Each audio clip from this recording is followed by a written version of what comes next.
a todos y a todas. Yo soy Belén y soy la que va a facilitar la charla y el debate de hoy.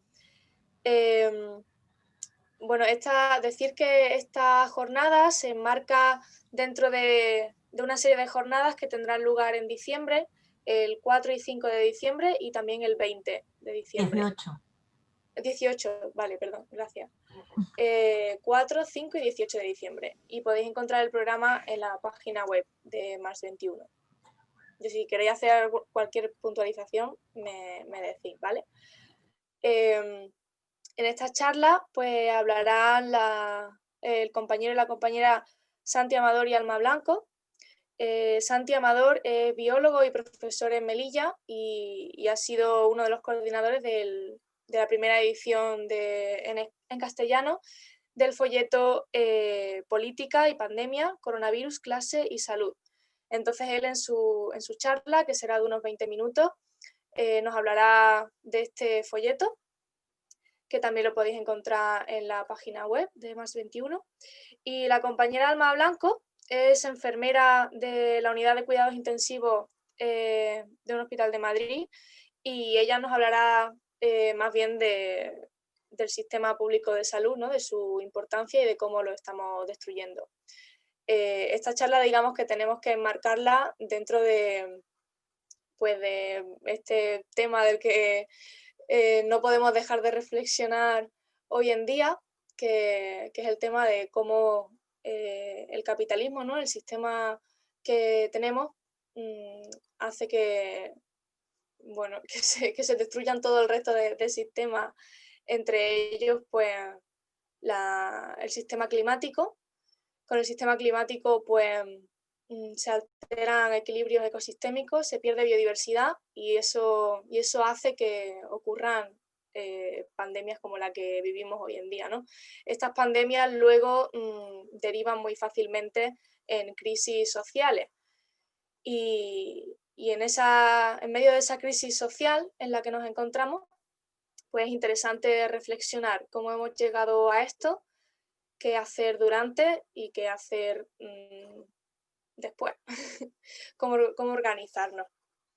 Así que, bueno, ambos ponentes tendrán 20 minutos, yo voy a medir el tiempo y luego tendremos un tiempo de debates en el que cada persona tendrá 3 minutos de intervención. Yo avisaré a los 2 minutos y se pretende que esta sesión termine sobre las 9:15. Pues Santi puede tener la palabra.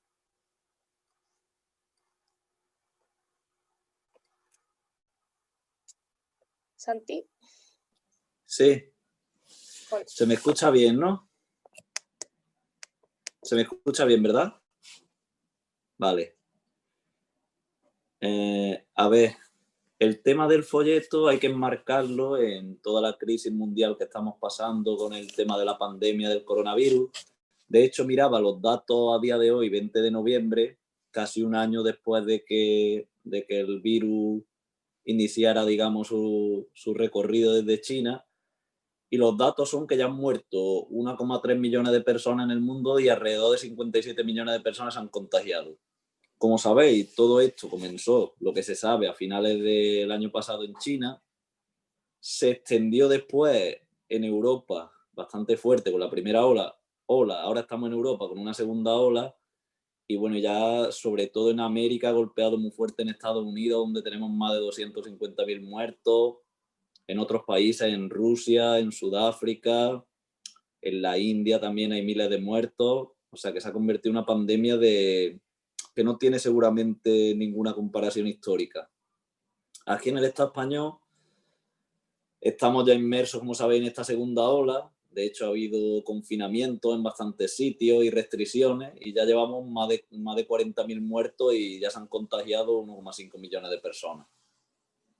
Pero eso sí, se habla de que los muertos sobre el periodo de tiempo hasta octubre aproximadamente excedían los de años anteriores en 58.000 fallecidos de más. O sea que a lo mejor está infravalorado porque a todo el mundo que se morían no se le hacía la prueba para saber si había sido por coronavirus. Pero bueno, como bien dice el folleto, yo no pretendo centrarme aquí en cifras de muertos ni en reducirlo todo a una cuestión científica o sea biológica o sanitaria o simplemente a números o estadísticas cuando son miles y millones de personas, sino que como bien hace el folleto, lo enmarca dentro de un contexto. Es decir, la gran pandemia mundial en la cual estamos todavía inmersos, pues la proporción que está teniendo sobre la economía mundial no tiene precedentes. Se habla de la peor recesión desde la Segunda Guerra Mundial, es decir, con un 5,2% de contracción de la economía mundial. O el Producto Interior Bruto en el Estado español entre abril y junio se ha desplomado en un 18,5%. Esto en datos macroeconómicos. Pero bueno, más allá de los datos macroeconómicos, hay que irse a la vida de las personas, porque estos datos macroeconómicos, como sabéis, importan, bueno, a los dividendos que se reparten las empresas del IBEX y los grandes empresarios y los políticos que apoyan estas políticas económicas.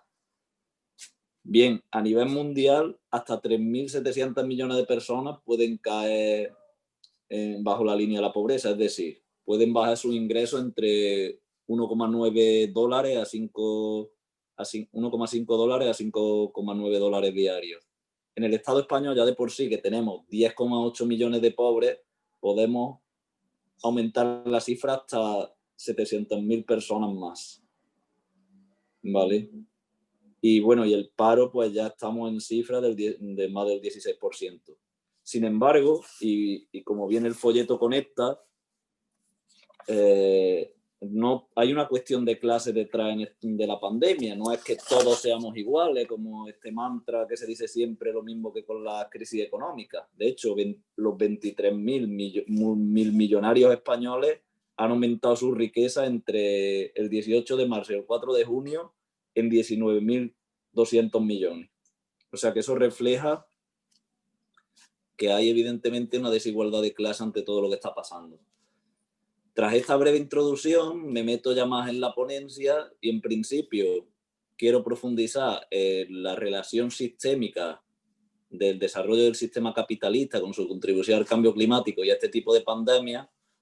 En segundo lugar, nos meteremos en los determinantes de la salud, la relación que tiene eso con la clase social, porque tiene que ver mucho con las condiciones materiales de la vida de las personas.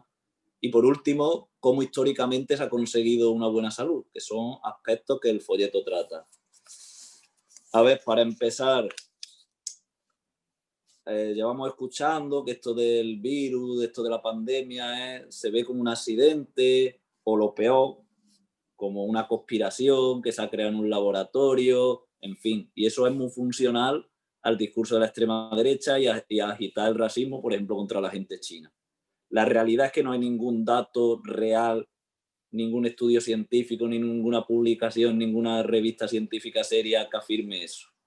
O sea, lo que se sabe es que el coronavirus, este en concreto, que se llama SARS-CoV-2, que es el que provoca la enfermedad esta de la COVID-19, forma parte de una serie de virus que son los coronavirus y que algunos causan pandemia y otros no. Por ejemplo, tuvimos a principios de este siglo, del siglo XXI, las pandemias del SARS y el MERS. El SARS en Asia Oriental, el MERS en la península de Arabia. Son también dos tipos de coronavirus en los cuales son también transmitidos o se cree que es por los murciélagos, que son animales que dadas sus condiciones de vida tienen poca higiene y viven millones apilados, pues son vectores de virus, ¿vale? Y bueno, y había animales intermediarios, en el caso del MERS lo transmitía a los dromedarios y después a los seres humanos, y en el caso del SARS lo transmitía la civeta, que es un pequeño mamífero parecido al gato, a los seres humanos, ¿vale? Pero bueno, yo quería comentar esto para desmontar un poco esos argumentos conspiranoicos, ¿no? Lo que se sabe hasta ahora es que el virus es de origen natural y que las proporciones que está alcanzando este virus es por la naturaleza que tiene, por la transmisión a través de los asintomáticos. Que, por ejemplo, en la pandemia del SARS, pues se podía cortar antes por el tema de que la gente cuando ya padecía, cuando podía transmitirla a otras personas y sufría la enfermedad, tenía claramente síntomas. A ver, no podemos realmente afirmar con rotundidad cuál es el intermediario entre este virus en concreto y los seres humanos, pero sí que podemos ver el contexto en el cual surgen estas enfermedades, estas pandemias. Actualmente la producción de alimentos bajo el sistema capitalista actual está en manos de unas pocas multinacionales. Tenemos un modelo que es depredador sobre el medio ambiente y las comunidades rurales. De hecho, el capital de todas estas empresas se está apropiando de tierras en zonas subtropicales y desplazando a estas comunidades rurales, está deforestando, contribuyendo con ello al cambio climático, emitiendo más CO2 con toda la maquinaria que estamos viendo ahí, y a su vez está destruyendo esos reservorios de dióxido de carbono y a estas masas forestales que retienen el dióxido de carbono en estas zonas tropicales y subtropicales. Evidentemente esto supone una pérdida de biodiversidad y destruye el modo de vida de estas comunidades. Después, debido al tráfico de animales exóticos en estas zonas, principalmente el mercado de animales exóticos es un mercado de personas de la clase dirigente, pues eso está extendiendo evidentemente, hace que se extiendan más fácilmente pandemias. Y la instalación de macrogranjas, sean de cerdo, sean de pollo, en estas zonas es el caldo de cultivo perfecto para que un virus o otro microorganismo adquiera las dimensiones de pandemia. Porque de hecho, estas macrogranjas son razas uniformemente genéticas, muy uniformes las razas, porque cada vez se cría menos variedad de razas de estas multinacionales y a su vez son animales que están debilitados inmunológicamente. Por lo cual, la extensión aquí de virus es todavía más brutal. Y si a eso le añadimos que millones de personas están trabajando en estas macrogranjas sin condiciones de higiene, sin condiciones de seguridad, hace que se transmita, vamos, que ahí hay un caldo de cultivo perfecto. Pero a ver, hay que tener en cuenta que... A ver, perdón. Sí. Hay que tener en cuenta que estas personas transmiten, estos mismos trabajadores pueden transmitir a nivel muy local. O sea, la extensión de una pandemia, estas personas pues lo transmite a ese nivel de comunidades más locales, pero la extensión de la pandemia a nivel mundial tiene que ver mucho con el sistema capitalista, es decir, con el comercio mundial, con los movimientos de mercancía y también con los movimientos de personas, pero las personas normalmente que hacen estos viajes intercontinentales suelen ser personas pertenecientes a la clase dirigente, o sea que la extensión de una pandemia desde el punto de que partimos, de que los ecosistemas estos, virus que están reducidos a una serie de ecosistemas, que se ponen en contacto de repente con animales domésticos y millones de personas y se extienden después de esas áreas rurales y de esas áreas tropicales a todo el mundo, eso tiene que ver mucho, o como estamos diciendo, con el propio funcionamiento del sistema capitalista. Y los millones de muertos que hay en el mundo tienen que ver mucho con la movilidad de estas personas de la clase dirigente y el tráfico de mercancía a nivel mundial, no por esos trabajadores que están explotados allí y que están en condiciones infrahumanas. Tras estos libros, esta parte tiene un capítulo que explica muy bien esta parte y os recomiendo también lecturas del biólogo Rob Wallace, ¿vale? Que profundiza muy bien en esto, ¿vale? A ver, se está demostrando con esta pandemia que la salud es una cuestión de clase, que interviene, por supuesto, la exposición al virus, la susceptibilidad de las personas, el género, la edad que tengan, y tiene mucho que ver las condiciones de austeridad que han empobrecido en las últimas décadas a millones de personas en todos los países del mundo, también en los países desarrollados. Para explicar cómo la clase social determina ciertas enfermedades, nos tenemos que parar en los determinantes sociales de la salud. Es decir, no es lo más importante en la salud de las comunidades, en la salud de los pueblos, no es la base genética o los comportamientos individuales, sino que la propia OMS, la Organización Mundial de la Salud, habla mucho de los determinantes sociales que tienen que ver con las condiciones en que las personas crecen, nacen, trabajan, viven y envejecen. Este enfoque es importante para nosotros, para los marxistas, porque es un enfoque absolutamente materialista. De hecho, los informes médicos en Gran Bretaña de mediados del 19 hablaban de una diferencia de 15 años en la esperanza de vida entre la gente, entre los trabajadores manuales, que vivían 15 años de media, y 35 años que vivía la nobleza a mediados del siglo XIX. Hoy, en el siglo XXI, vemos que enfermedades de transmisión social, como el cáncer, como la diabetes, como la obesidad, tienen mucha incidencia en la clase trabajadora, por el tipo de vida y la alimentación deficiente y el estrés que debilita el sistema inmune, tiene consecuencias. Y también se habla mucho de la incidencia de la COVID-19 en las personas mayores, pero hay que mirar también cómo el empobrecimiento de los pensionistas en las últimas décadas pues también le afecta a su salud, por ejemplo, en los países desarrollados. También podemos observar, ya no solo las personas mayores, sino que en países donde hay minorías étnicas, bueno, a lo mejor más que en el Estado español, pues observa que a estas comunidades, como la comunidad negra o la comunidad latina en Estados Unidos, está teniendo mucha más incidencia el virus. Y tiene que ver mucho con que estas comunidades sufren más diabetes, más obesidad. De hecho, en el Estado español es de lógica pensar que si la gente tiene una vida estresante, de no saber si van a poder trabajar el mes que viene, vive en viviendas pequeñas, no tiene tiempo de planificar su comida, pues evidentemente la salud de esas personas partimos ya de que va a ser más susceptible al virus. Y también van a tener un mayor grado de exposición al virus cuando tienen que viajar en metros hacinados, en autobuses hacinados, en fin. Es un caldo de cultivo perfecto para que el virus golpee de forma más fuerte a la gente de clase trabajadora. Sin embargo, al hilo de todo lo que estoy hablando, de esta crisis sanitaria y económica, yo creo que es un error que pensemos que vamos a salir simplemente confiando en tecnócratas o con una fe ciega en la ciencia, ¿vale? Está claro que hay que denunciar pues todos los movimientos estos antivacunas y conspiranoicos, ¿no? De que al final esos movimientos son útiles como decía, a campañas que asusan el racismo y al final dañan la salud realmente de las clases populares. Realmente los movimientos antivacunas en Estados Unidos hay gente más de clase media alta que de clase trabajadora.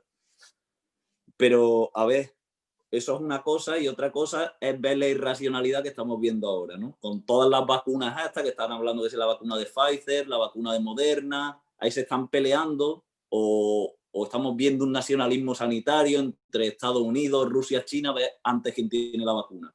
En un sistema realmente en que la salud de las personas estuviera en primer orden, los laboratorios, los países, los científicos colaborarían y llegaríamos antes a tratamiento, a una posible vacuna. Pero como estamos en un sistema que es irracional y solo busca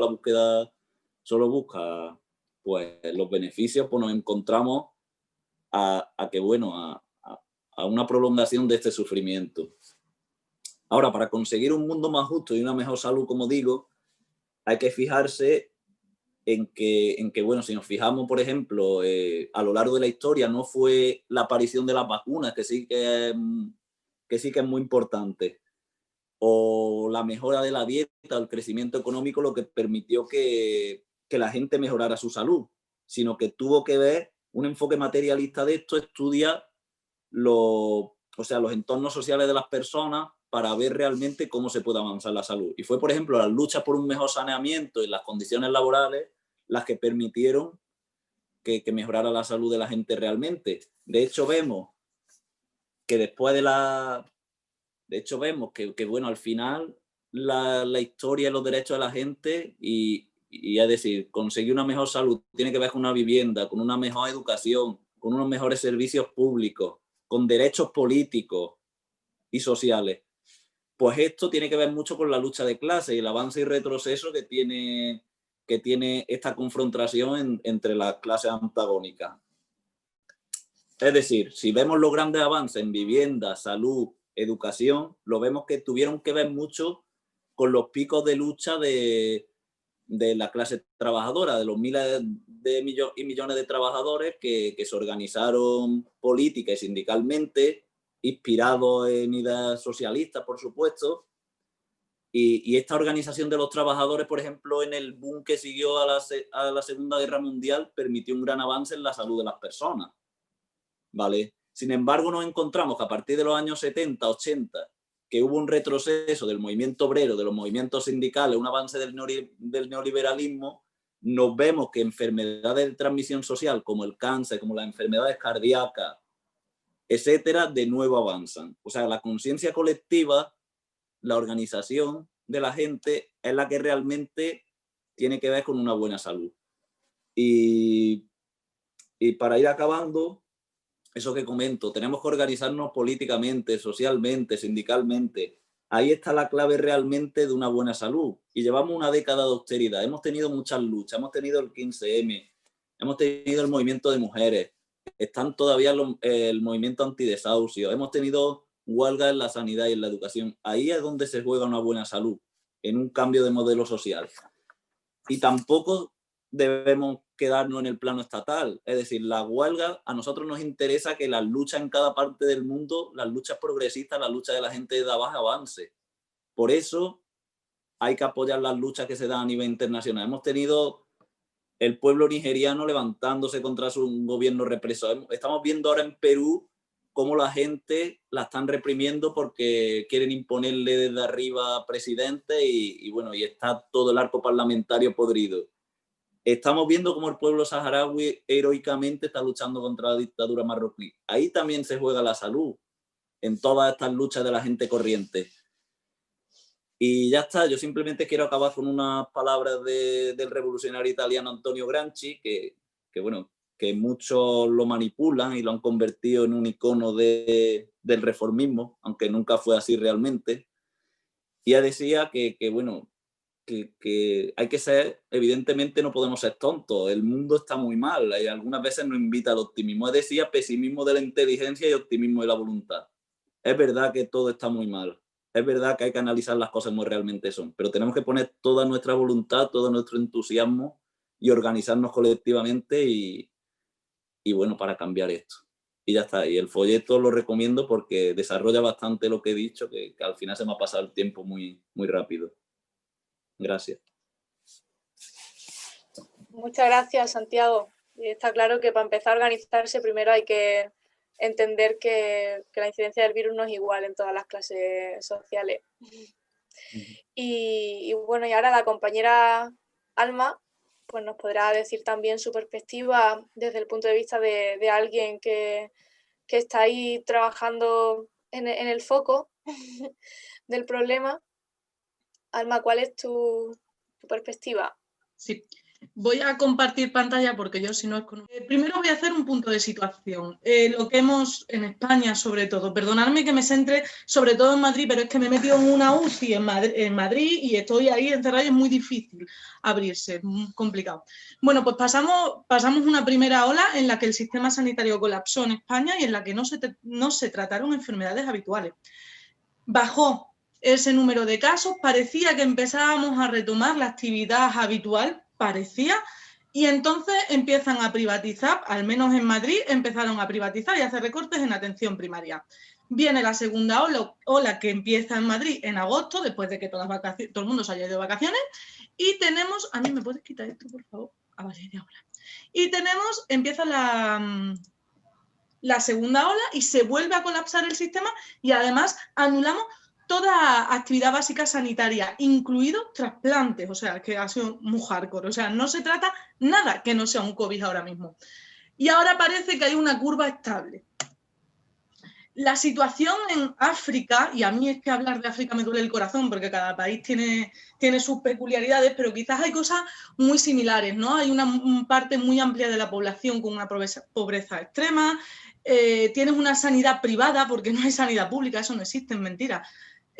Muy, muy débil. En Camerún, al principio de la pandemia, me hablaba con compañeros míos del ministerio y me decían que había 41 respiradores en todo el país. Mi hospital tiene 60 respiradores, 60 puestos habilitados de UCI, de momento. Solo mi hospital en Madrid. La seguridad de las trabajadoras de la salud está gravemente en riesgo porque no hay EPI-3 ni nada de eso. Hay hacinamiento, la gente vive en casas muy pequeñas, mucha gente. Hay una economía sumergida, que esto también es muy similar en América Latina, muy bestia, lo que impide que la gente haga un confinamiento. No puede haber unas medidas sociales para gente que no está en el sistema siquiera. O no se la buscan, puede haberlas, pero no las buscan, es muy complicado. Las enfermedades previas, que es lo que se ha visto que aumentaba mucho la mortalidad por el COVID, son muy importantes en países del sur. Y el problema es que están maltratadas en gran parte, mucho peor que en Europa seguro, o mucho peor que en gran parte de Europa. Por lo tanto, hay unos confinamientos imposibles que hemos visto que es algo que funciona, el confinamiento. En el mundo, Santi ha dado datos, ¿no? 3,5 millones de personas enfermas, 250.000 muertes. En España tenemos alrededor de 34.000 muertes y más de 1,5 millones, más de 1 millón de contagios. Si comparas con periodos anteriores, ves que hay un exceso de muertes en España, que han muerto como 58.000 personas más este año, aparte del COVID, que en años anteriores. ¿De dónde salen estas muertes? Y aquí empiezan a jugar con los datos. Estas muertes salen de gente que ha sufrido un infarto y que no han podido ingresar en el hospital. Salen de hernias que en marzo eran chiquititas y ahora están encarceladas y tienes a la señora que hay que quitarle un cacho de intestino de vida o muerte. Tienes enfermedades crónicas que no están siendo tratadas y gente muy desajustada que con un ataque de hipertensión se va a la tumba, cosa que antes no pasaba. Y tienes muchísimos trasplantes, que hacemos muchísimos, yo estoy flipando con la cantidad que hacemos, ahora que nos dejan hacerlo otra vez, que no se están haciendo, y de ahí pueden empezar a salir esas 58.000 muertes. Juegan con los datos. A mí esto me hace mucha gracia y creo que tenemos que estar muy atentos. Isabel Díaz Ayuso dijo en algún momento en la segunda ola, han disminuido los ingresos en UCI, y este porcentaje me lo he inventado, un 50%. Y tú dices, ya, petarda, mi UCI está llena. Mi UCI, hoy no ha habido ni muertes, ni ha habido gente que se haya ido a la planta. Claro que no pueden haber ingresos en UCI, o sea, no ha habido ninguno. Entonces, lo que ella vende como un gran avance de es que hemos disminuido los ingresos en UCI es una gran mentira. No los has disminuido, los has anulado porque están todas las UCI llenas, porque no hay camas de UCI. Y ahí tenemos que empezar a ser inteligentes nosotras para que no nos engañen, porque nos están engañando. Hablan de tasa de mortalidad de un 3,7% en España. La tasa de mortalidad más o menos sería el número de muertes partido el número de casos confirmados, ¿vale? Cuando hablo de número de muertes, hablo de número de muertes por COVID. Ahora tenemos un ejemplo, un problema. Hace un mes y medio nos vino un chico, yo estaba en la politrauma, recibimos urgencia, nos vino un chico que nos llaman de la urgencia que respiraba mal desde por la mañana. Tiene dificultad respiratoria. Cuando llegamos a atenderlo, el niño de 18 años, que se llama Iván o Pepito, está en parada cardiorrespiratoria, tromboembolismo pulmonar masivo. Sabemos que el COVID es muy chungo porque te da una neumonía bilateral en los dos pulmones, que es muy raro, muy chunga. Pero es que también tiene muchos problemas de coagulación y eso está matando a muchísima gente. Iván sale su PCR positiva. ¿De qué se ha muerto Iván? ¿De COVID o de tromboembolismo pulmonar masivo? Pues según el médico, hay médicos que dicen de tromboembolismo pulmonar masivo y otros que dicen que de COVID, por el simple hecho de tener la PCR positiva. Iván no se murió de COVID según el médico de ese día, pero vamos, un tromboembolismo pulmonar masivo en un paciente COVID positivo es una muerte por COVID. Número de casos confirmados.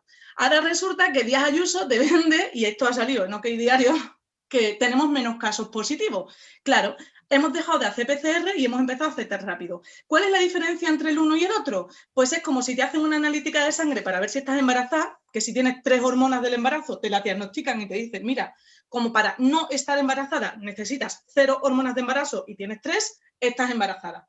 Y la diferencia es hacerte un test rápido de embarazo, que te da positivo cuando tienes una cantidad de hormonas del embarazo que flipa, no el segundo día de estar embarazada. Yo con una PCR o con un análisis de sangre te puedo decir que estás embarazada a los 5 minutos de embarazarte, y con un test rápido necesita un tiempo. Claro que han bajado los casos. Los test rápidos no están diagnosticando asintomáticos y están diagnosticando mucho menos casos. Entonces, varían y nos engañan con esos datos. Hablan de una tasa de mortalidad de 3%, 3,7%, 0,9% si no hay enfermedades previas. Vale, significa que la gente que tiene enfermedades previas muere más. ¿Quién tiene las enfermedades previas? Pues los más vulnerables. Mi abuelo y los señoros esto, ¿vale? Son ambos igual de susceptibles de recibir el COVID, pero la vulnerabilidad no va a ser la misma, y aquí hay un componente de clase social. La vulnerabilidad, que es el riesgo de que una persona, puede sufrir frente a un peligro, depende de 3 cositas. De cómo es el bicho en sí de peligroso, que eso para mi abuelo y para el señor Trump es lo mismo. De cómo tiene la población el sistema inmune, que mi abuelo, que es un señor que está trabajando como un loco en el campo desde que tiene 5 años, pues a lo mejor no lo he desarrollado muy bien, oye, porque su alimentación no ha sido la adecuada, porque pasó una posguerra con hambre, porque ahora ya tiene 85 años y no tiene hambre, la típica anorexia de las personas mayores, y de cómo está el sistema sanitario. Y aquí está la diferencia más gorda. Y es que el señor Donald Trump tiene el mejor neumólogo del mundo y mi abuelo tiene a la pobre médica de familia de mi centro de salud, que hace lo que puede con unos conocimientos de la leche, pero a la que le faltan material, manos, y tiene 80.000 abuelos más, aparte del mío, ¿no? La respuesta política ante esta gran crisis ha sido muy importante porque es lo que nos salvaba. El señor Trump habló de desinfectarse, de inyectarse lejía y movidas de esas, y no impuso un confinamiento nacional, dejó que los estados hiciesen lo que les saliese de la nariz. Y el señor Boris Johnson se hizo una turna por hospitales dándole la manita a todo Cristo. Entonces, la respuesta a nivel global, pero a nivel más local, y Díaz Ayuso es un ejemplo, ha sido nefasta. Problema, que dependemos de la OMS o miramos a la OMS, Organización Mundial de la Salud. Jolín, es una pandemia, ellas son las expertas, nos lo van a decir todo estupendamente, vamos a hacerle caso. Pero la Organización Mundial de la Salud tiene de independiente lo mismo que yo de sueca. La financiación de la OMS en un gran porcentaje es de los Estados Unidos. Los Estados Unidos, el señor Trump financia la OMS. Y tiene hasta un 20% de la financiación de la fundación de Bill y Melinda Gates y de la fundación Rockefeller. Con esto, ¿cómo narices vas a ser independiente si los más capitalistas habido y por haber, los americanos, te están financiando? Aparte, públicamente no están en contra de esa unión de sistema privado de salud con sistema público.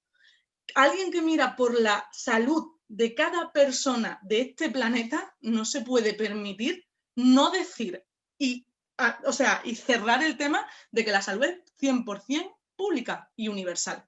La OMS se lo permite. La situación sanitaria que estamos viviendo, y aquí me toca, y lo siento quizás, hablar más de Madrid porque es lo que más conozco. Ahora mismo recortes y privatizaciones. En atención primaria, estas fotos son del Centro de Salud de Abrantes, que es el que tengo aquí al lado, de Carabanchel, un barrio de Madrid, un barrio obrero de Madrid con mucha población anciana, son 30.000 personas en mi barrio. El centro de salud tenía 18 médicas de atención primaria antes de empezar el tema coronavirus y ahora mismo hoy tiene 8 en plantilla, que si se van de vacaciones o de baja, 0. Durante 2 meses hemos estado sin médica. Hace como un mes, creo que fue, me dio una crisis alérgica comiendo a las 4 de la tarde. Ahora mismo solo hay médicas por la mañana. Lo que significa que a mí a las 4 de la tarde, cuando me puse mala, me fui porque ya veía que se me hinchaba la garganta y que no podía respirar bien, para que avisaran al 112 o algo, porque no encontraba un taxi para irme al hospital. La enfermera tuvo que llamar a una amiga suya pediatra, porque sin orden médica yo como enfermera no puedo administrar medicación, para que me pusieran algo para no morirme. Y me salvaron la vida. Y me salvaron la vida haciendo triquiñuelas con las leyes. Si no llegase por esas triquiñuelas, yo hoy estoy muerta porque yo no llegaba al hospital. Entonces, todas esas movilizaciones, toda esa gente que veis, es gente que se está movilizando en Carabanchel y en Vallecas. Las luchas vecinales por la sanidad pública están siendo muy, muy potentes. La verdad que no salen mucho en la tele, pero son muy bonitas. A nivel hospitalario, Díaz Ayuso en Madrid ha tenido la gran idea de hacer el Hospital Isabel Sendal, el hospital de pandemia. Hay unos intereses ahí que no son transparentes. De esto me tengo que enterar mejor, pero hemos estado investigando y hemos visto que ¿cómo se llama la antecesora? La Esperanza Aguirre. Cogió y firmó unos contratos para crear en Valdebebas mogollón de Batman, ¿cómo se dice Batman? De edificios, ciudad como una ciudad de la justicia o no sé qué historia, ¿vale? Y es que resulta que, claro, que esos contratos están ahí, que tú tienes contratos con constructoras. Pues, ¿qué vamos a hacer? Pues un hospital de pandemia. Entonces, nos chirría mucho, ¿no? O sea, Esperanza Aguirre con unos contratos con constructoras que no llegaron a terminar y ahora en el mismo sitio tú construyes. Hombre, mosquea. La creación de ese hospital ya lleva 2 muertes de 2 obreros. Están haciendo horas, creo que tienen jornadas de 16 horas de trabajo. La verdad que está siendo bastante vergonzoso. Y ahora ha anunciado que lo va a abrir, pero sin personal. Entonces va a trasladar a todas las personas como yo, que tenemos contratos temporales, de forma forzosa y obligatoria, después de hacer un decreto ley a finales de septiembre para poder hacerlo, nos va a trasladar allí y va a hacer que dejemos nuestros hospitales, porque a nosotros no nos van a reemplazar en nuestros hospitales, que dejemos nuestros hospitales para ir a este hospital, ¿no? Iríamos médicas, enfermeras, auxiliares, celadoras y poco más. El resto va a ser privado. Limpieza va a ser privado, cocina va a ser privado. Por cierto, que limpieza es curioso, pero que Florentino Pérez tiene mogollón de empresas de limpieza, así como curiosidad. Y ahora os propongo una adivinanza muy fácil. Tenemos al señor Enrique Ruiz Escudero, que es el consejero de Sanidad de la Comunidad de Madrid. Y tenemos a Carlos Ruiz Escudero, con el que he trabajado, que cuando yo trabajaba con él era un médico, pues, no me acuerdo que era otorrino, del Quirón, del Hospital Quirón de Pozuelo de Alarcón. Ahora tiene un alto cargo. Son hermanos, evidentemente son hermanos. ¿Quién os creéis que se llevó el servicio de rastreo, o sea, contratar a rastreadores y rastreadoras, cuando se dijo que iban a contratarlo en la Comunidad de Madrid? Pues casualmente se lo llevó la empresa Quirón. Quirón era la encargada de contratar a rastreadores y rastreadoras del COVID. Casualidades. Esto, ¿sabes? Es como que hay una privatización ahí como muy escondida. Por ejemplo, atención primaria están disminuyendo mucho el personal porque la idea que tienen es hacer una especie de call center privado, evidentemente una empresa privada, que te diga si irte o no al centro de salud. Mira, pues ahora sí pides cita al centro de salud. O mira, para esto no, vete al hospital. O mira, para esto te quedas en tu casa. Pero todo eso privado. Están intentando privatizar la atención primaria, que es algo que me parece ya loco, ya me parece demasiado. El sistema sanitario hoy nos lo venden este señor y esta señora como que los hospitales no están colapsados, como que hay camas libres y hay personal de sobra. Ahora mismo te digo que es cierto. Te digo que en mi UCI estamos sobre ratio, es decir, hay más enfermeras. O sea, yo como enfermera de UCI tengo que llevar a 2 pacientes. Hay días que estoy llevando a 1, desde hace una semana y media, 2 semanas. Que no están colapsados y tenemos camas libres. Es cierto, en mi hospital hay una planta con 15 camas de UCI libres, la mía. Lo que no te cuentan, que no hay personal en la atención primaria, que las consultas de crónicos no están funcionando y que toda actividad asistencial no urgente en hospitales está suspendida. ¿Esto qué significa? Que no se están operando hernias, que no se están llevando los infartos al hospital, que no se están operando cardiopatías, que no se están operando traumatologías. Personas con una pierna destrozada le ponen una escayola y dicen, cuando podamos te operamos. Todo lo que no sea vida o muerte no se está operando. No es que seamos de más y haya camas libres. Es que no estamos respondiendo a las necesidades de salud de nuestra población. Y eso sí que sé que está pasando también en Andalucía, porque todo es COVID. Es que ahora mismo, si no tienes COVID, es difícil que entres en un hospital. A nivel de luchas sanitarias, y con esto termino, que soy muy rápida, en Madrid tenemos el Gran Follón.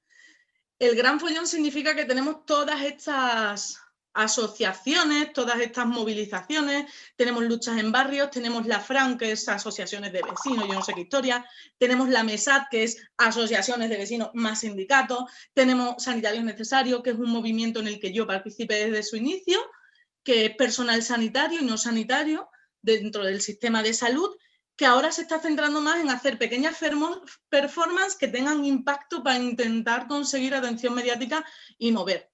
Tenemos el CAS, que es la plataforma antiprivatización, tenemos una plataforma de celadores, otra de TKS, otra de eso cuantito, EMU, que es Enfermería de Madrid Unida, que es un movimiento que sale bastante clasista, porque solo permiten a personal de enfermería, ni siquiera técnicos de enfermería. Y curiosamente esta semana ha salido Vox con una reivindicación de la carrera profesional de enfermería y Enfermería de Madrid Unida con la misma reivindicación. Enfermería de Madrid Unida es un movimiento en el que me metí, no me gustó mucho de qué palo iban y dije, me salgo por si acaso.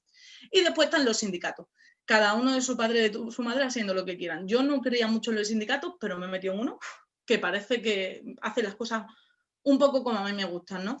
Entonces, todos estos componentes, todos estos actores, estamos intentando, un grupo de gente que conozco, que es así muy de unión de luchas y tal, estamos intentando, por favor, unirlos en la Gran Marea Blanca. Y parece que funciona, parece que el día 29 vamos a ver, después de reuniones de verdad horribles, vamos a tener una marea blanca, una concentración enorme de marea blanca, donde todas estas luchas, quitando Enfermería de Madrid Unida, van a participar. ¿A qué se quiere llegar? A esa unidad de luchas por la salud pública. A ver si lo conseguimos. Y en esas estamos aquí. Ya está. Ahora, ¿cómo soy? Muchísimas gracias, Alma, por tomarte el tiempo de hacer la presentación esta y compartir tu frustración con nosotras, que has estado ahí en primera persona y el resto, la verdad es que lo has transmitido, por lo menos a mí, súper bien. Si os parece, abrimos el turno de preguntas, comentarios y tal. Yo iré apuntando, ¿vale? Intentemos ser breves, 3 minutos máximo. Os avisaré por el chat cuando os queden un minuto. Y voy apuntando. Me ha parecido que habéis enlazado muy bien uno y otro el tema de cómo según lo vulnerable que somos, ¿no? Según nuestra clase social, pues tenemos más o menos riesgo ante esta pandemia. Y también, Alma, tú has mencionado un poco el asunto de la extrema derecha, ¿no? Como también se ha metido un poco en este tema, a decir, sí, también hay que defender la sanidad pública y tal, pero en fin, todos sabemos un poco de qué pie cojean, ¿no? Y qué es lo que realmente defienden. Pues Paco, tienes la palabra. Vale, ¿se me oye ahora? Sí, se te ¿Hola? oye. Vale. Una cosa de lo que se está hablando aquí bastante, de todo este tema que hemos hablado, del tema social, de todo esto que cómo importa las condiciones de vida, las condiciones materiales, las condiciones en que cada uno se gana el pan contra todo este tema. Todos sabemos, claro, que no es lo mismo vivir en un piso compartido de estudiantes con 6 o 7 personas que vivir tú solo en casa, dijéramos que puedes tener un espacio para confinarte, etcétera, etcétera. El tema es que a día de hoy, y todavía lo estamos siguiendo viendo en los medios de comunicación, se está el mantra este de la responsabilidad individual. No es que esto lo paramos por si tú tomas tus medidas, si tú te lavas las manos, si tú tomas tu profilaxis, que es importante de tener una profilaxis adecuada, una higiene adecuada, pero cada día vemos además en todas estas tertulias sensacionalistas que hay por las tardes. De hace un rato estaba viendo una de estas y daban el resumen de los inconscientes del día y todos los típicos vídeos de gente haciendo el tonto, de chavales haciendo botellón y tal. El tema es que se está poniendo mucho en este mantra, que es un mantra neoliberal, dijéramos que si tú haces mal las cosas eres el culpable, para desviar un poco el tema de lo social. El tema es cómo podemos revertir este discurso hegemónico. O sea, esto está saliendo en los medios de comunicación cada día. Entonces, ¿qué herramientas tenemos nosotros, más allá dijéramos, de las redes sociales y todo esto que es menos controlable, para revertir este mantra neoliberal de no, esto se ha de luchar individualmente y no colectivamente, que es lo que hay que hacer? Un poco es la reflexión que querría hacer. Muchas gracias, Paco. Mari, ¿tienes la palabra ahora? Sí, gracias, Belén.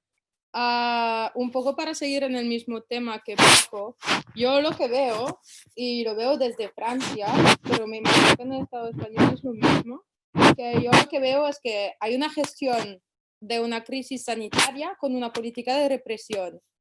Y va en este sentido de culpabilizar a la gente. Me explico, por ejemplo, en Francia necesitamos un papel para salir, ¿no? Un papel que diga, digo sobre el honor que salgo porque voy a trabajar o que salgo porque voy de compras y cosas así. Bien, si no tienes el papel esto o la policía que te controla, me parece que el papel no está bien escrito o lo que sea, te ponen una multa de 135 euros. La primera vez y después, siempre es más tarde. Mari, se te oye fatal y que tienes algo sobre el micro, que casi no se te oye y hay mucho ruido extraño. ¿Ahora? Sí, ¿Me oye? ahora mejor. Vale. Pues vuelvo a empezar. ¿No es necesario? Te hemos escuchado bien, pero eso, que se movía como mucho la pantalla y hacía ruido. Vale. Pues eso, ¿no? Que hay una gestión con una política de represión cuando tendrían que hacer que tenemos una crisis sanitaria que se tendría que gestionar como tal, ¿no? Como una crisis sanitaria, como lo explicaba Alma, que es que se tendría que ayudar al personal sanitario, abrir más camas en los hospitales y todo. esta política de represión vemos que se aplica especialmente en los barrios precarios. Yo me desplazo mucho por el trabajo y no he visto ni un control de policía desde 3 semanas, no me han parado ni una vez. Y hay barrios donde cada día está la policía violenta, racista, y cada día pide los papeles a los mismos, lo sabe perfectamente, y así van poniendo miedo y se ganan el dinero con esto. ¿Qué más? Así, otra cosa que veo también es que ahora, por ejemplo, en Francia, se está hablando desde el gobierno de saber si levantan el confinamiento o no, porque hay el Black Friday. Es decir, la pregunta no es a ver si la situación sanitaria nos permite levantar el confinamiento, no es, uy, hay el Black Friday y ¿qué hacemos? Y ahora dicen, pues tal vez pues, se levantará el confinamiento el día 28 porque han negociado con Amazon de desplazar de una semana el Black Friday. Y eso es una crisis sanitaria donde mucha gente está muriendo, está perdiendo su trabajo, está perdiendo, casi no puede comer y todo. Es que a mí esto me parece flipante. Con eso acabo. Muchas gracias, Mari. ¿Alguien quiere comentar algo?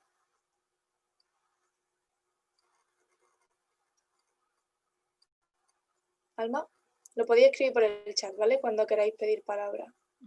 Sí, lo que dijo Paco, porque justo estoy en un movimiento asambleario de trabajadoras de la sanidad que tiene tintes anticapitalistas, que tiene muchos tintes de lo que a mí me va. Y justo el otro día una de las compañeras decía eso, lo de la responsabilidad individual. Es que la gente está haciendo fiestas, pues es que el problema no es que 10 personas se junten en una fiesta, que puede serlo. El problema es el sistema sanitario, el cómo estamos gestionando la crisis, a quién favorecemos, a quién no, cómo cogemos. En Madrid, por ejemplo, el metro es que van atestados y después me confinas el barrio, pero me puedo ir al barrio norte en el metro súper petado sin problema con 200 personas, pero luego no me puedo tomar un café a decirle a mi amiga lo mierda que es mi vida o lo mierda que ha sido mi día. Entonces, están apelando a esa responsabilidad individual e incluso a nosotras, personas que somos mínimamente conscientes de que es el sistema lo que falla y no mi responsabilidad individual, estamos cayendo en ese error. Entonces, a mí, si alguien de verdad me da un truco para convencer a todo el mundo que la responsabilidad y evidentemente es importante, pero que no es la única solución, yo lo agradecería, porque justo eso creo lo que a mí me falta en la lucha. Es la llave que me falta. Gracias, Alma. David, ¿tienes la palabra? Sí, el otro día estuvimos en la farmacia y la tía que nos conoce, y empezamos a hablar y era impresionante la rabia que llevaba encima, que los gobiernos son una mierda, que no hacen nada bien y no sé qué. Y esta rabia, pues lo entiendo perfectamente, que si estás encerrado en casa o en un trabajo, o lo del metro que decía Alma ahora, la rabia es normal. Y yo creo que el gran reto es intentar trabajar para que esta rabia vaya donde toca ir, que no es contra el individuo que no tiene opción o por el motivo que sea, no hace exactamente lo que debería hacer. Pero el gran problema es lo que se ha comentado, la extrema derecha, que por un lado culpan a los chinos del virus, culpan a los migrantes del virus, y a la vez dicen que el virus no existe, que esto es un montaje, o que es una creación de alienígenas, de reptiles, de un grupo Illuminati que captan niños para hacer abusos sexuales. O sea, estas teorías, no es la palabra, estas locuras son posiciones defendidas por los grupos negacionistas. Que en Londres hace unas semanas hubo una protesta anti-confinamiento donde habló un tío que había sido corresponsal de deporte y luego era portavoz del Partido Verde y ahora es conspiracionista en jefe con teorías conspiranoicas, medio antisemitas y medio alienígenas. Y habló ante 5 o 10 mil personas y toda la gente aplaudiéndolo. Entonces, La cuestión es que si la gente está enfadada, que no les llega nada convincente, entonces se tragan cualquier locura. Y la extrema derecha tiene el hábito de aprovechar de esas locuras. Pues aquí tenemos a compañeros de Brasil, pues es lo que ha hecho Bolsonaro. Ahora con el virus, antes con el terraplanismo. Pues ¿cómo es posible? Bueno, que si la gente ya no se cree nada, entonces acaba creyéndose cualquier cosa. Entonces, vuelve a subrayar la importancia de la lucha unitaria contra el fascismo, que es una cosa urgente. Aquí en Cataluña tenemos elecciones el 14 de febrero y ayer dijeron que Vox no tiene ninguna posibilidad de entrar y hoy han dicho que seguramente entran con 7 o 8 escaños. Entonces, nuestro reto para estos 3 meses es intentar que no entren, pero en gran parte del Estado español ya están. Entonces, este trabajo de pararlos con su doble discurso de culpar a los migrantes y decir que no existe el problema es todo un invento, o sea, hay que pararlos por todos los medios posibles, como decía Malcolm X. Gracias, David. ¿Alguien quiere tomar la palabra? Ahora las compañeras de Brasil, igual, que sería interesante también que nos comentasen su visión desde allí, cómo está la situación. Quizá, o alguien más. René, fale você, fale, Delia. Delia, María, ¿quién habla? René, fale, querida. Fale alguma coisa.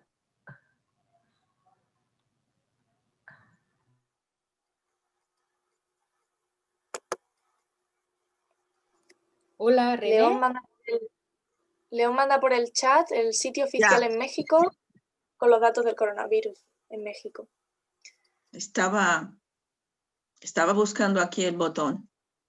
Sí, René, venga. Bueno, eso del negacionismo, eso es una locura, ¿no?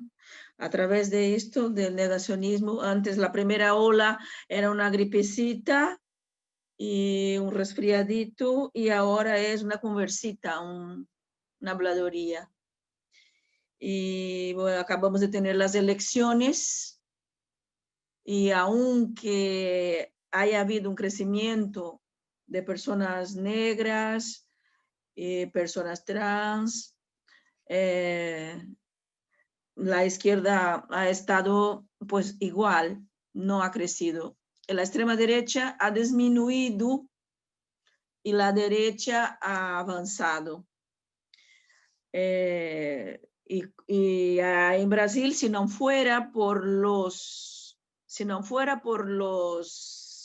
alcaldes y por los gobernadores de estado, que sería como un presidente de comunidad autónoma aquí, yo creo que ya no sobraría nadie para contar la historia, porque quien está luchando contra la COVID son los alcaldes y los gobernadores de estado. Pues el estado de São Paulo, independiente de derecha o de izquierda, es lo que ellos están haciendo el trabajo, porque el presidente no está haciendo nada. Es lo que está pasando en Brasil. Me ha gustado mucho, María me había dicho de esas reuniones, y me ha gustado mucho haberme apuntado. He aprendido con los 2 compañeros que nos han contado, y espero seguir con vosotros. Muchas gracias. Muchas gracias, René, por intervenir y contarnos la situación por allí. Tiene la palabra ahora Santiago. Sí, a ver, sobre cosas que se han comentado. Está claro, a ver, los movimientos estos conspiranoicos son totalmente funcionales a la extrema derecha y, como ha comentado la compañera, en un sentido totalmente oportunista. O sea, todos los movimientos fascistas o fascistoides son movimientos carroñeros y lo único que quieren es crecer de cualquier manera. Al principio diciendo que era una gripecita, ahora que es una conspiración mundial, etcétera. Y te meten ahí tema antisemita con George Soros, te meten el Club Bilderberg y lo meten todo en un paquete. o el 5G, y al final el paquete es que el virus es chino bueno. Y al final cae en el tema del nacionalismo sanitario ¿no? De excluir a personas de la atención sanitaria y de echarle la culpa a los inmigrantes también, en fin, con esta desvergüenza y bueno, y que ahora salen defendiendo la sanidad pública, cuando ves que, por ejemplo, Vox, sus ideólogos son defensores de la sanidad privada. El Garriga que precisamente de Barcelona, Ignacio Garriga, ha defendido la sanidad privada públicamente. O sea que se le puede desmontar. El tema que decíais de la responsabilidad individual se está machacando mucho con eso, y cuando precisamente los problemas de salud tienen que ver mucho, como comentábamos, con la comunidad, con los servicios sociales que hay. ¿Qué es más importante? ¿Que se reúnan en la calle 2 personas sin mascarilla o que la gente vaya sin en el metro? Evidentemente hay que llevar la mascarilla. No podemos bromear con todo lo que está pasando. Pero es una hipocresía que después el metro esté colapsado y no dejen reunirse a 5 o 6 personas, lo que sea. Y un poco también todo lo que ha pasado de culpabilizar a la gente pobre, a la gente migrante y a la gente trabajadora en todo lo que ha pasado. Si vemos, por ejemplo, en Andalucía se le echó la culpa mucho en Sevilla a la gente de las 3.000 viviendas, en Madrid a la gente de los barrios del sur de Madrid. Aquí en Melilla se le echó la culpa por una parte a la gente del barrio más pobre que hay aquí, que por casualidad son todos musulmanes, en fin, será casualidad, pues ellos porque no eran cívicos. Y aquí el SETI, donde están los inmigrantes, también se le echó la culpa de la extensión del virus. Yo creo que es una casualidad. Al final quieren dividir a la gente y en fin, y ahora el virus es una nueva excusa para dividirnos a la gente corriente. Gracias, Santiago. Rubén, luego Nikos y Juan Antonio. Rubén era, ¿verdad? Sí, hola, me acabo de conectar, así que perdona por haberme perdido las ponencias, seguro que eran súper interesantes, ya las veré más adelante cuando salga por YouTube.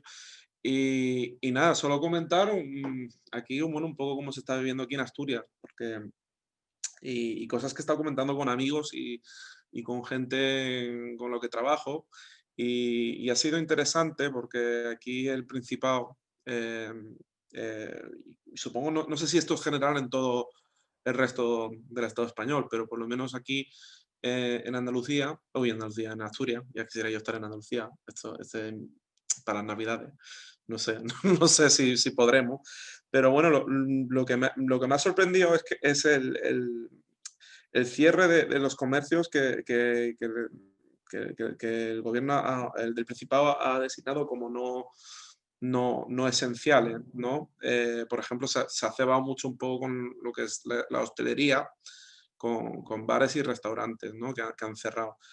Y bueno, y con otras personas que trabajan como autónomos, que a lo mejor no tienen una gran empresa, pero sí tienen un pequeño negocio. Y lo que se ha visto ahí también reflejado es que, a diferencia del confinamiento anterior que hubo aquí, donde sí que a los autónomos les dijeron, bueno, pues estos meses tenéis un descuento o un descuento en la cuota de autónomos que no tienen que pagar, o si facturáis, bueno, facturáis con un descuento, ¿no? O sea, les hacen un descuento o se lo quitaban, dependiendo si habían facturado algo o no, ¿no?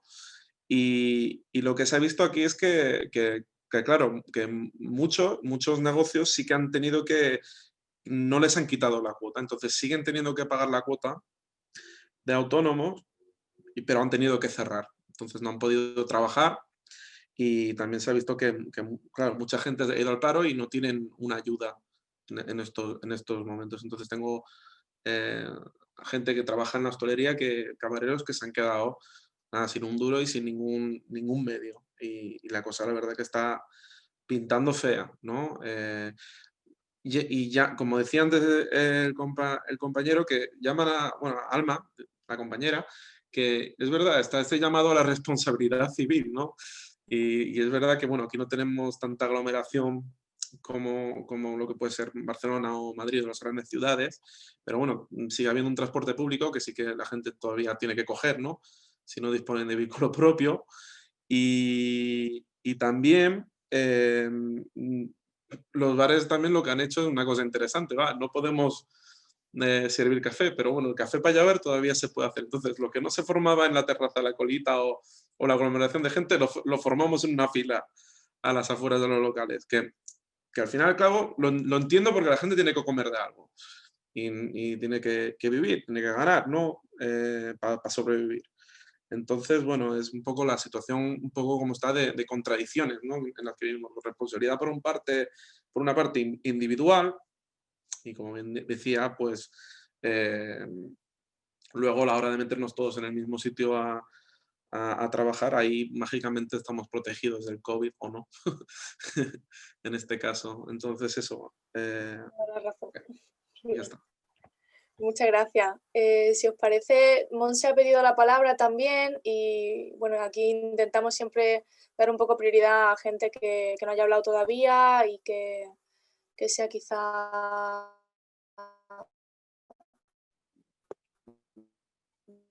Hola. De un colectivo más vulnerable. Intervenir, te animamos y muchas gracias por animarte a hablar. Tienes la palabra. Hola, me ha gustado mucho la exposición de Alma. Sería súper interesante tener un análisis así de Barcelona. Solo quiero decir que yo creo que no estamos muy alejados de la situación de Madrid.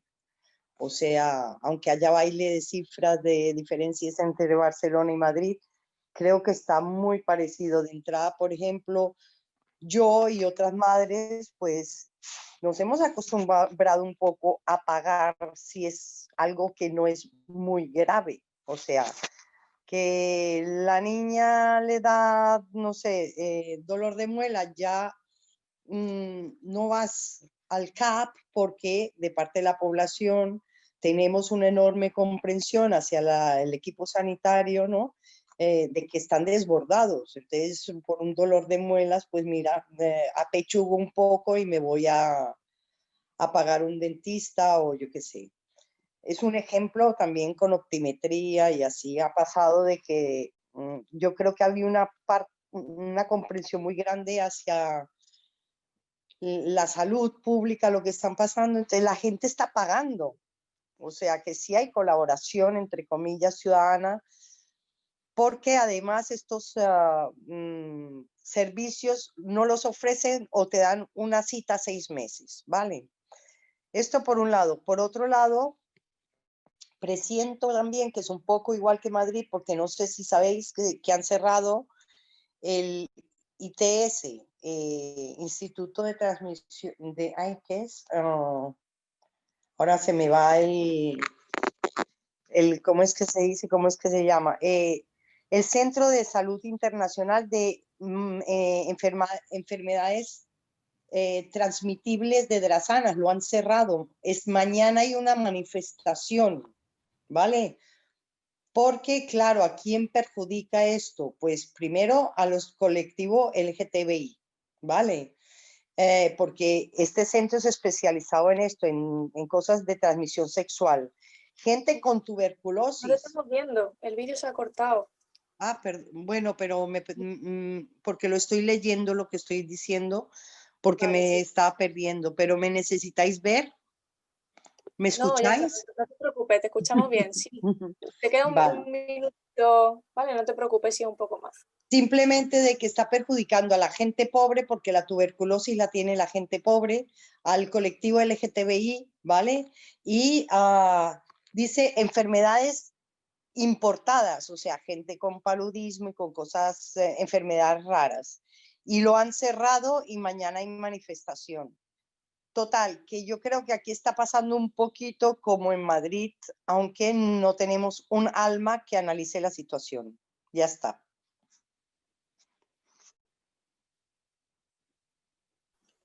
Muchas gracias. ¿Nikos?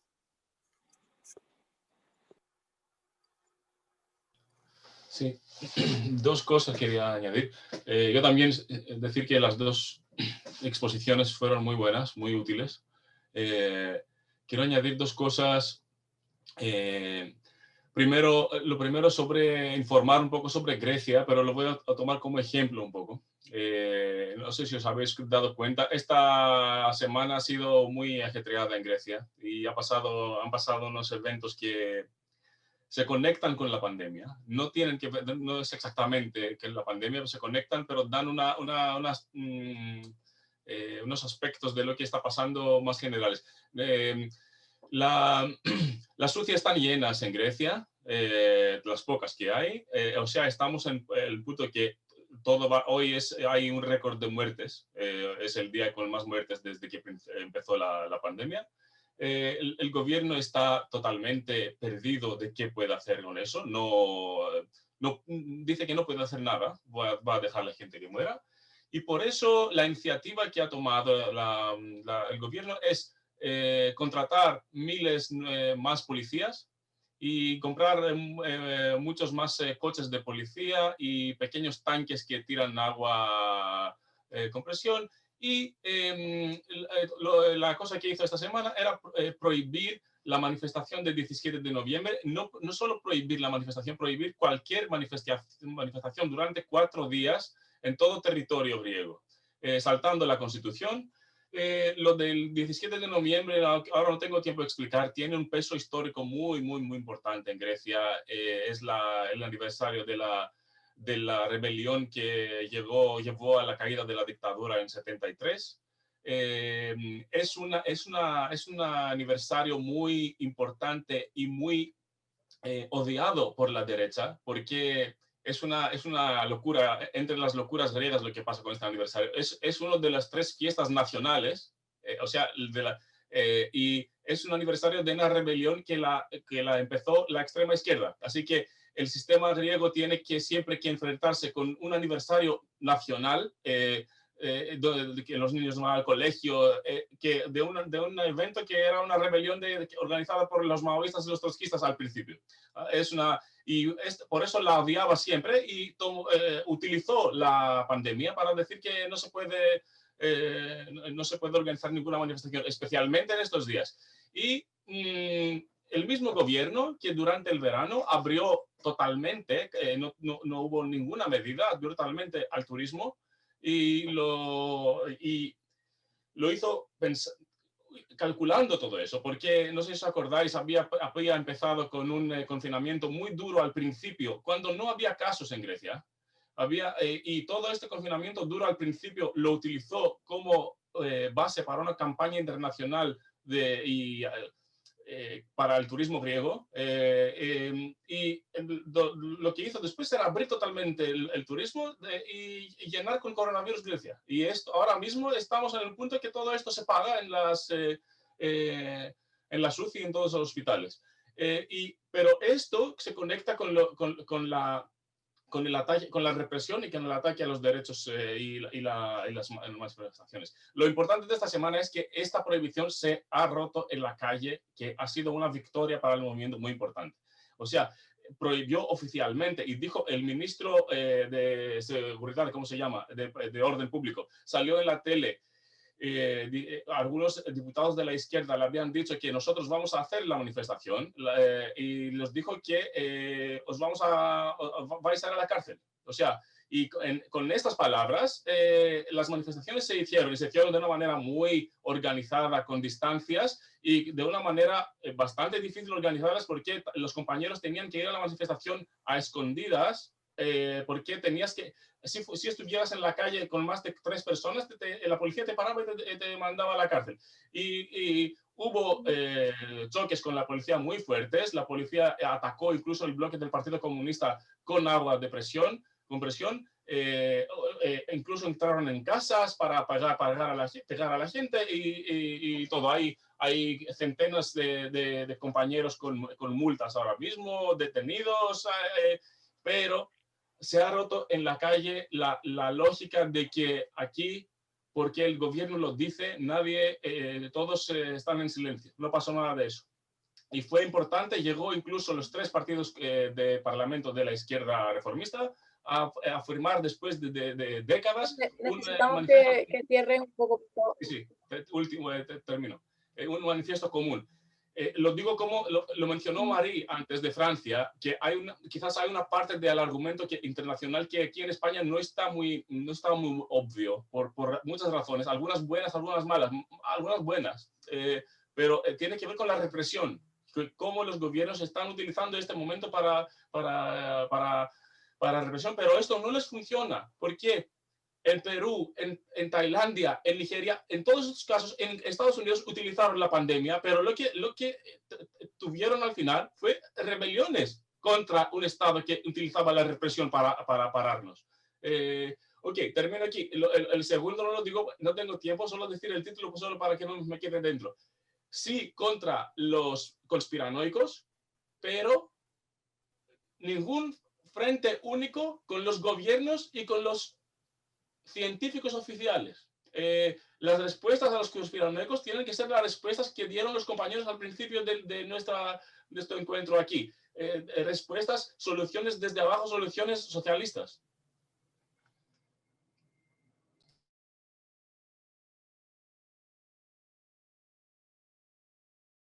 Muy buen punto, Nico. Muchísimas gracias, la verdad.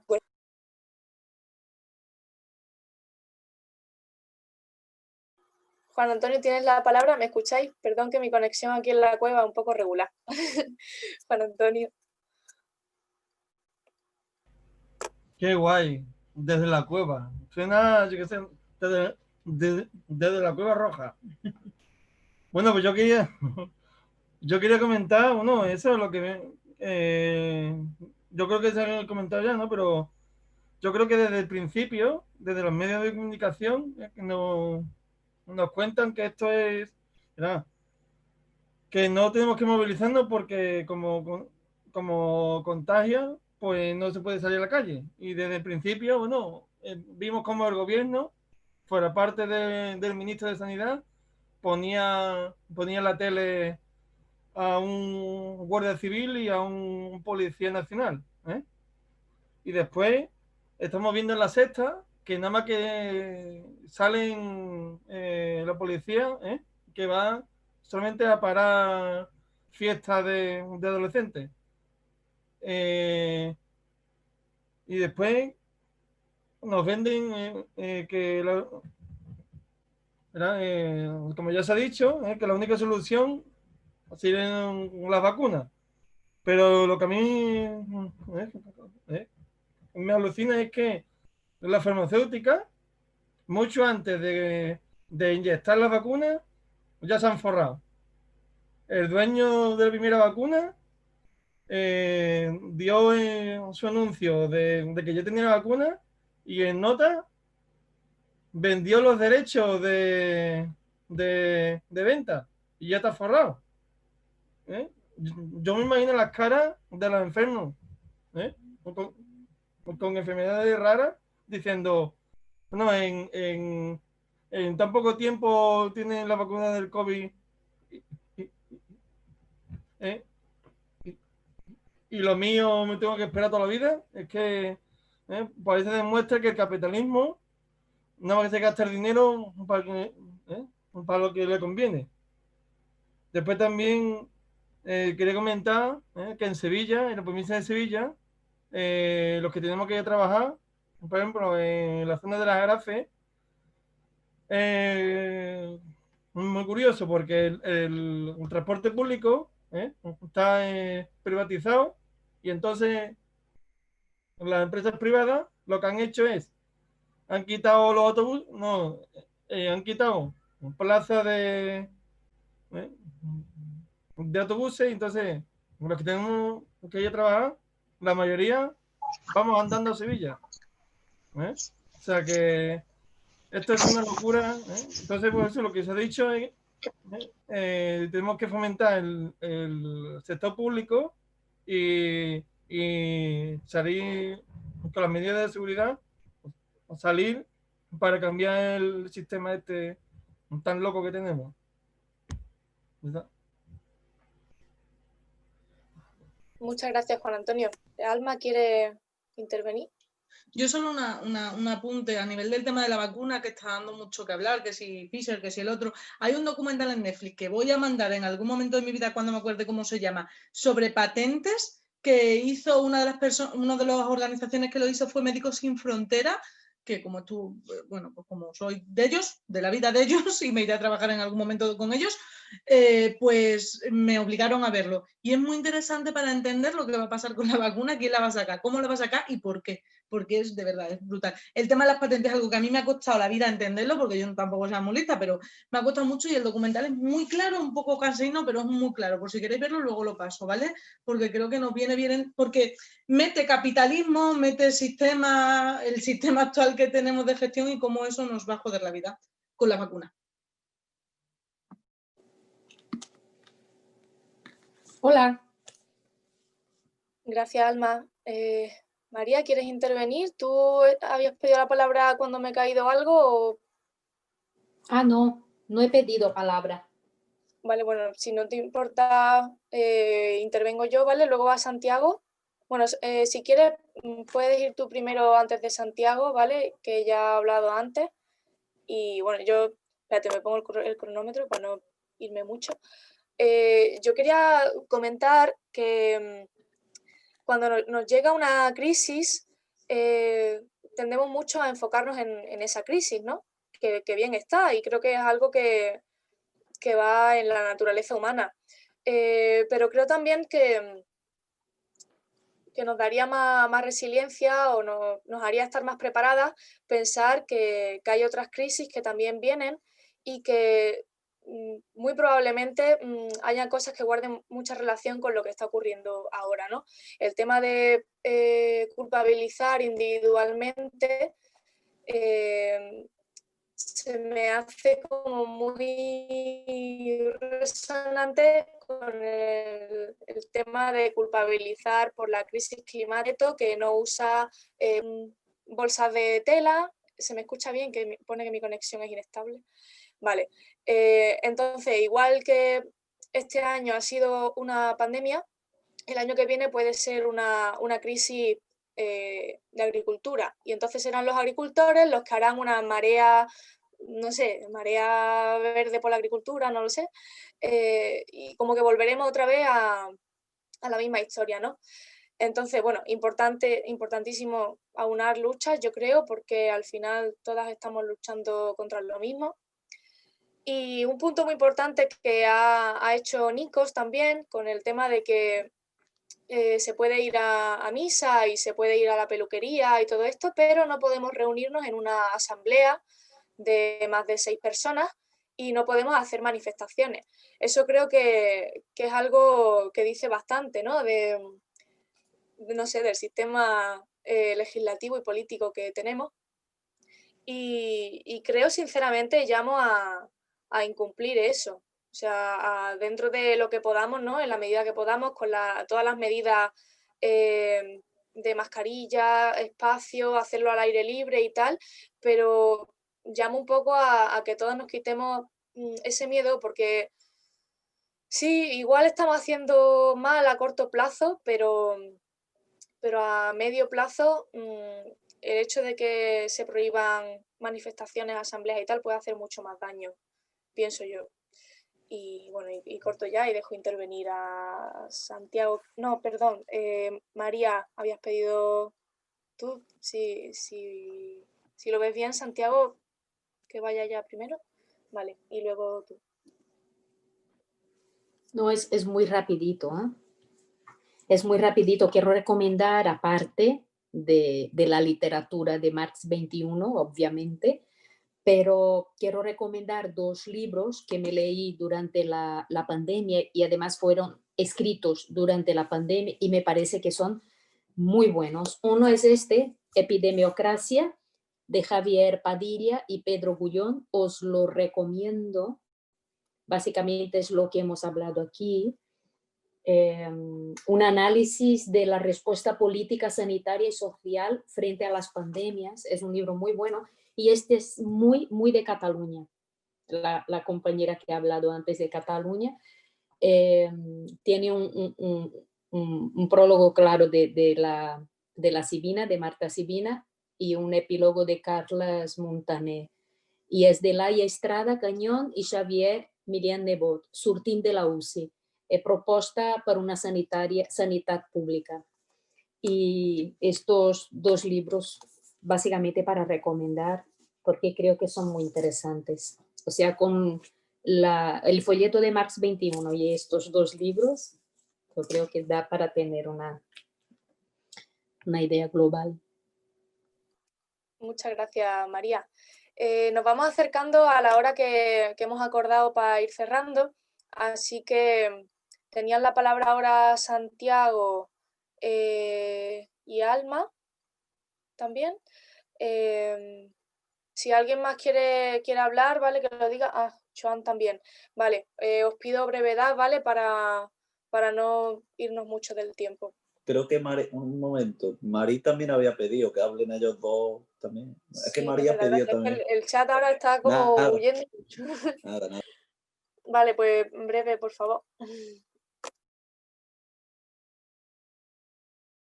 ¿Que yo?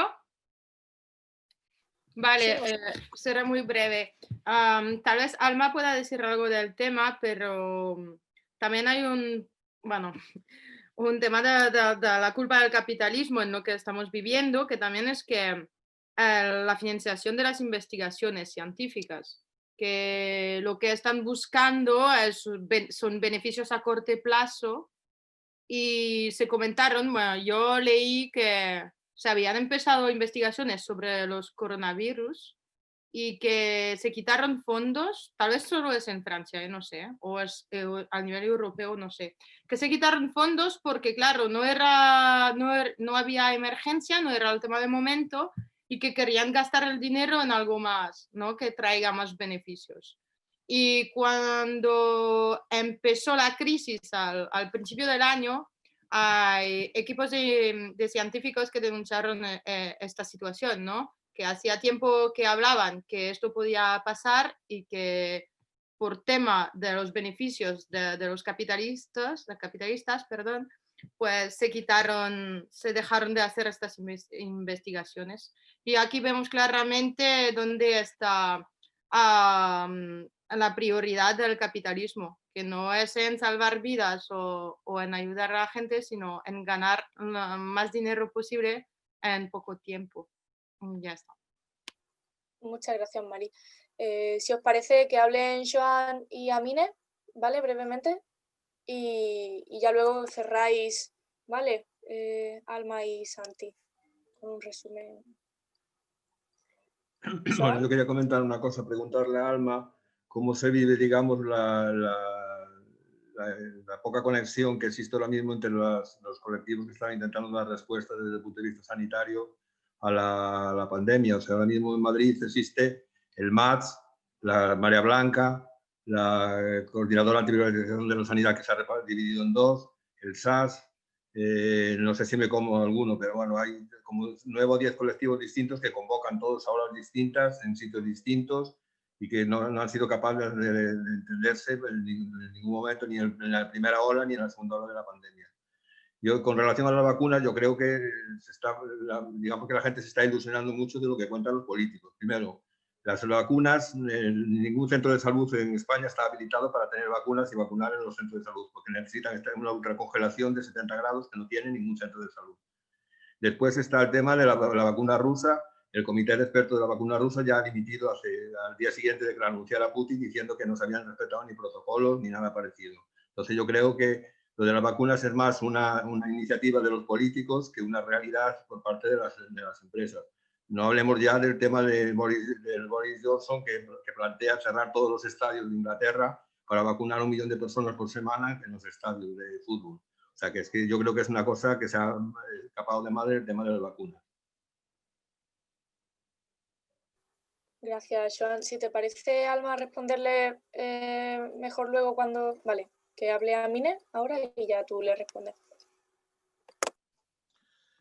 Sí, creo que hemos tratado de casi todos los aspectos, la analogía también que hay entre lo que comentaste también, Belén, antes, entre el cambio climático y de cómo cada vez que hay un problema al final global de funcionamiento debido al capitalismo, se culpa al individuo, a la persona, no se trata del sistema como origen del problema. Entonces, es una manera que es un mismo escenario que vemos cada vez que hay un problema global que se enfrente a la humanidad. Estos días estaba también con compañeros míos de Portugal, estaba aprovechando para hablar con ellos un poquito de la política, de la situación donde estamos ahora. Y claramente hemos llegado a un punto, se estaba comentando que al final si tenemos que pagar para la salud, tenemos que pagar para la carretera, tenemos que pagar para la luz, ¿a qué sirven los estados que tenemos ahora? Al final el Estado se reduce a un aparato de represión, de policía y nada más. No tiene ninguna significación más. Entonces, frente a las pandemias no había solución, sino eran los generadores de este problema, y la segunda ola tampoco había solución. Entonces hay que ver al final dónde vienen los problemas. Respecto también al teoría de la conspiración, es algo que toma mucha amplor en las redes de comunicación de manera general. De hecho, hace pocos días en Francia se sacó un documental que se llama Hold Up, que habla de la conspiración, financiado por gente corriente normal que creen en la cosa. Creo que el budget era de 200.000 euros, de 2 horas, que empieza explicando algunas cosillas que son ciertas, que el sistema de salud, las empresas farmacéuticas no están aquí para curarnos, sino para que sigamos enfermos y no venden medicamentos. Eso es la razón por qué están aquí. Luego llegan al tema del chip, Bill Gates y otras cosas. Hay mucha gente que se le cree. Entonces, si los gobiernos nos mienten, los medios de comunicación de masas nos mienten, no significa que tenemos que comer cada mierda que escuchamos en alguna parte. De hecho, por eso es que es importante un discurso político racional que explique el origen de las cosas. Eso es lo que tenemos que hacer nosotros, todas y todos. Gracias. Gracias, Amine. Alma, si quieres intervenir, responderle a Joan y ya cerrar, resumir un poco tus ideas. Vale, es complicado. Tenemos el sistema sanitario en todas las partes de España es muy clasista. Tengo una compañera del máster pinche de cocina. No sabéis la diferencia que es ir yo como enfermera a hablar con el personal de una planta que vaya a la pinche de cocina o el mecánico. Entonces, cada clase busca su representante. El SATSE es de enfermeras, el SAE de auxiliares de enfermería, la plataforma de celadores. Al final lo que estoy intentando yo con varias personas y yo ahora, es intentar unirlas todas en la marea blanca. Estamos insistiendo en que eso fue lo que funcionó en un pasado, lo que permitió que dejaran de privatizar en el año, creo que fue 2013 y tal, con encierros. La marea blanca fue muy potente, no había siglas, no estaba comisiones obreras, estaban personas, no estaba el SATSE, estaban personas, no estaba la asociación de vecinos, eran personas. Entonces estamos intentando luchar por ello. Hubo una reunión de esta marea blanca que hay sindicatos, asociaciones de vecinas y vecinos, hay todo, plataformas, todo el que quiera está invitado o invitada a esa marea blanca. El otro día tuvimos una reunión y de verdad es súper densa, porque todo el mundo quiere su pin, porque todo el mundo quiere su camiseta. ¿Cómo se hace? Pues intentando recordarle a la gente que yo soy enfermera, que tú eres pinche de cocina, pero que somos clase trabajadora, que si dejamos de trabajar nos morimos de hambre, que estamos igual de puteadas, de precarizadas, que yo no soy mejor ni peor que tú por ser enfermera, que somos la misma clase, y metiendo eso con calzadón en cada conversación. Hay varias personas en distintas plataformas y distintas organizaciones que entienden eso. Además, la gente que entiende eso, pues hemos decidido que cada uno se mete en una cosa para llevar ese discurso, para meterlo gota a gota en todas esas plataformas. Y eso es lo que estamos intentando. De hecho, el día 29 de noviembre hay una gran concentración de marea blanca. O sea, todas esas plataformas, sindicatos, organizaciones han decidido y han consentido y conseguido meterse todas juntas sin nombres. Entonces, ¿cómo se lleva? Muy mal, con mucha paciencia, pero por narices que lo conseguimos, vaya. Porque es que nos va la vida en ello, literalmente. Es importante. Ya está. Muchas gracias, Alma. Muy de acuerdo. Santiago, ¿quieres cerrar un poco? Sí, a ver, yo simplemente algunos apuntes que me han parecido interesantes. Yo creo que esto pasa igual en medio de esta crisis sanitaria. Para salir de esta crisis sanitaria no podemos pensar igual que cuando se habla de salir de una crisis económica, que también estamos inversos. Que se habla de que hay que recurrir a un grupo de tecnócratas, a un grupo de expertos. En una crisis económica los economistas se supone que es lo que saben, los grandes asesores, que aquí se supone que tienen que sacarnos de esto pues la ciencia, sin dicho de manera abstracta, ¿no? Y como todo, la ciencia o las farmacéuticas en este caso, pues evidentemente en el sistema capitalista todas las grandes empresas tienen un interés por detrás económico y lo que quieren es ganar dinero. O sea, lo que decía Juan Antonio, que esta gente de la vacuna esta de Pfizer, de Moderna, ya por sacar esto, pues han estado ganando dinero en bolsa. Y el tema es que no han publicado nada en una revista científica, que es la cuestión de todo, que no han demostrado nada. Es lo que ellos han soltado en una nota de prensa. Yo creo que eso es importante y hay que llevarnos las cosas a nuestro terreno. O sea, es verdad que hay que tener esa crítica a las farmacéuticas, a los intereses del capital en la ciencia, pero sin caer en el discurso anticientífico y en el discurso conspiranoico.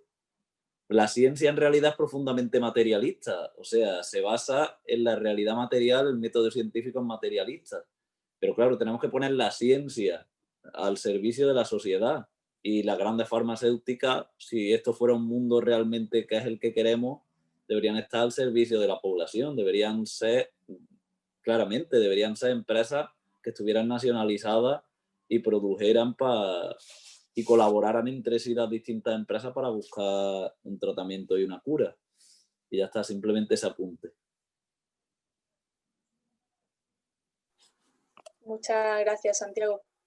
Pues nada, compañeras, compañeros, si os parece, vamos cerrando aquí. Que sepáis que esto continúa en la jornada. La siguiente charla sería el viernes 4 de diciembre a las 7 de la tarde y sería sobre racismo en el sistema educativo, que van a hablar muchas compañeras muy interesantes. Y ya pues el sábado. Hace falta...